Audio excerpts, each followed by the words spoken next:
વ્યાકરણ બોલો.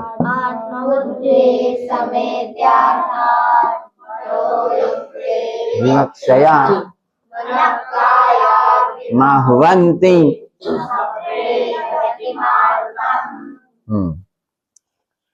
શું કે છે આ શ્લોક? શું કે છે? વાણી કેવી રીતે નીકળે છે? પેલું શું થાય? આત્મા આત્મા બુદ્ધિ ને કે બુદ્ધિ આત્મા અને બુદ્ધિ ભેગા થઈને સમિત્યાર્થાન. પછી મનો યુક્તે વિવક્ષા, મન જોડાય એમાં. પછી વિવક્ષા ઈચ્છા થાય.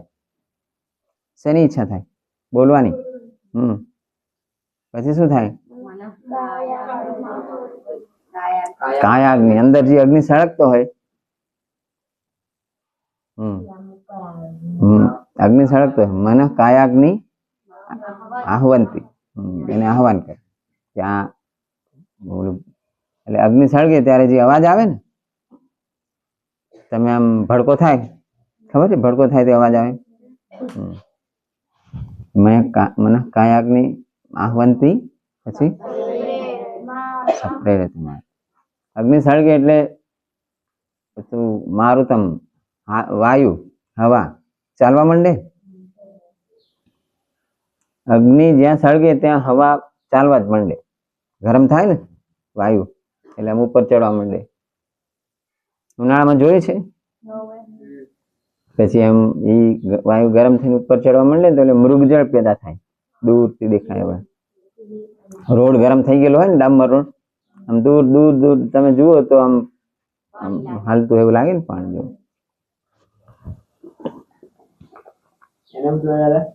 મૃગજળ. હા, ત્યાં રણની અંદર જે રેતી તપી જાય પછી જેમ રોડ પર આમ દેખાય છે ને પાણી જેવું, એવું રણમાં પણ દેખાય.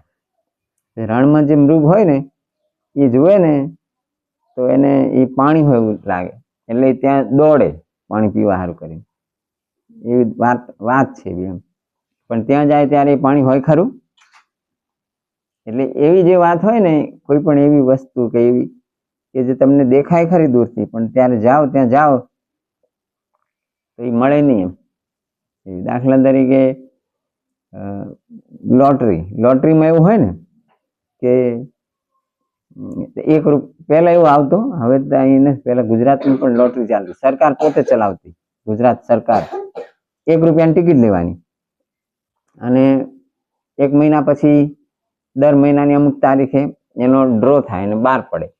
પછી એમાં તમારી જે ટિકિટ હોય એ નંબર જે એના ડ્રોમાં નીકળે તો તમને ₹1,00,000 મળે.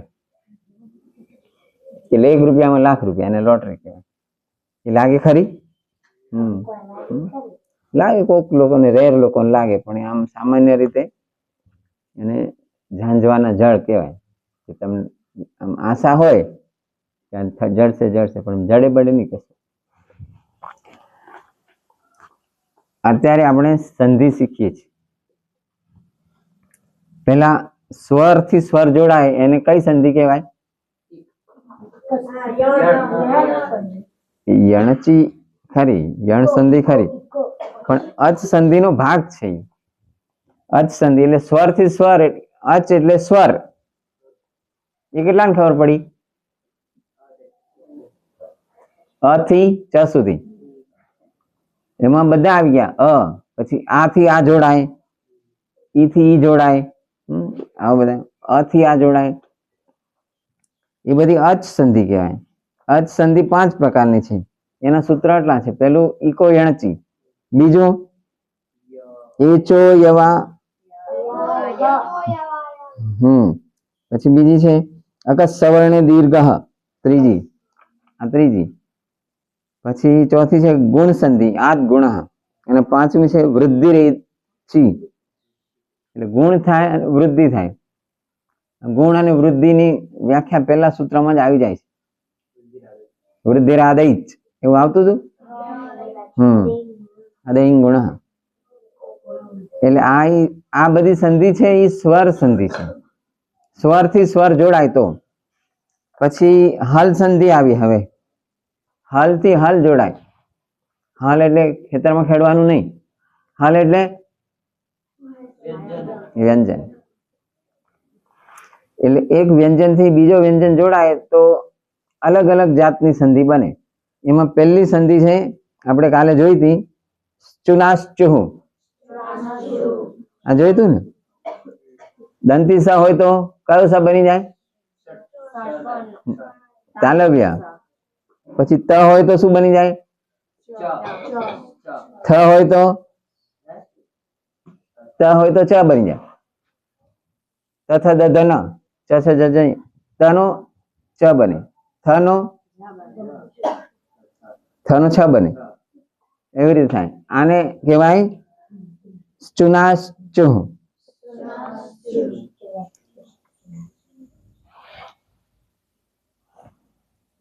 એના પછી બીજું સૂત્ર છે 8મો અધ્યાય 4થો પાદ 62મો શ્લોક. જયો હોન્યત્તરસ્યામ. જય. જયમાં કયા વર્ણ આવે? જય.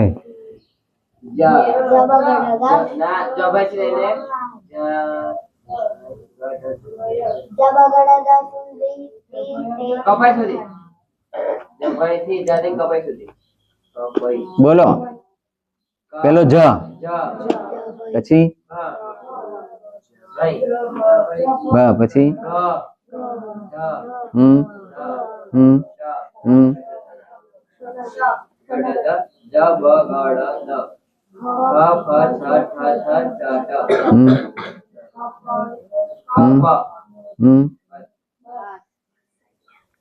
એટલા સુધી. એટલા બધા આવી જાય. એના પછી જો હ આવે, આ બધા અક્ષર છે એના પછી જો હ આવે તો શું બની જાય? તો પૂર્ણ સવર્ણ આદેશ હોતા है. દાખલા તરીકે વાક, વાક હરી, તો ક નો ગ થઈ જાય, વાઘ હરી થઈ જાય.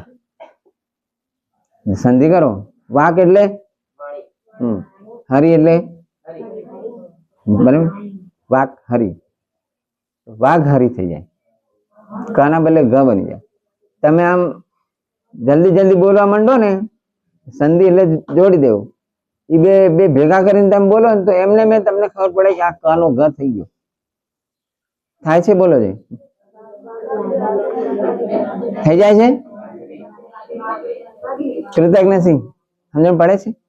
ઓકે, ચલો. ઇતિ